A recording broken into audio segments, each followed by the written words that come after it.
манча жүрдік, апасын да көрдік, марқұмда Үсентайдың да әке-шесінің көзіміздің алдында бәрін көрдік. Сол айтқандай енді бәрі көздің алдында алдамшы өмір, бәрі ұмыт болады. Кімнің пешенесіне не жасап, сол болады екен ғой енді. Осы қалған сол ұмытақтар өздерің аман болыңдар. Енді кезекте өздерің әже болып отырсыңдар, өздерің де ата болып отырсыңдар. Мінекей ана жақтан келген мына Бейсақанға рахмет. Шынымен ақ осы бәрі тұс Бейсақанға алдық еді осы.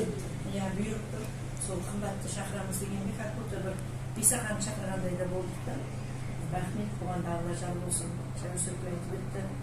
Денсаулығың мықты болсын, Бейсақан қайда жүрсің деп. Бәрі денсаулықтың арқасында келеді. Денің сау болып, аман есен енді мына жұмысқа кірісуге алған екесің. Сол енді ұзағынан бұйырсын, Құдай қаласа жаңағы Түнскүлдің 80-нен серпілдеп өтіп, менің анамның 90 жасына келіп өстіп жүре берейік. Аман есен. Барлықтарың аман болыңдар. Енді жамандай жақсы айтпай, жаман айтпай жақсы жоқ дейді ғой. Енді ақ дүниесі бәрі жақсы болып жатыр. Артық қысықсыз деген сол шығар.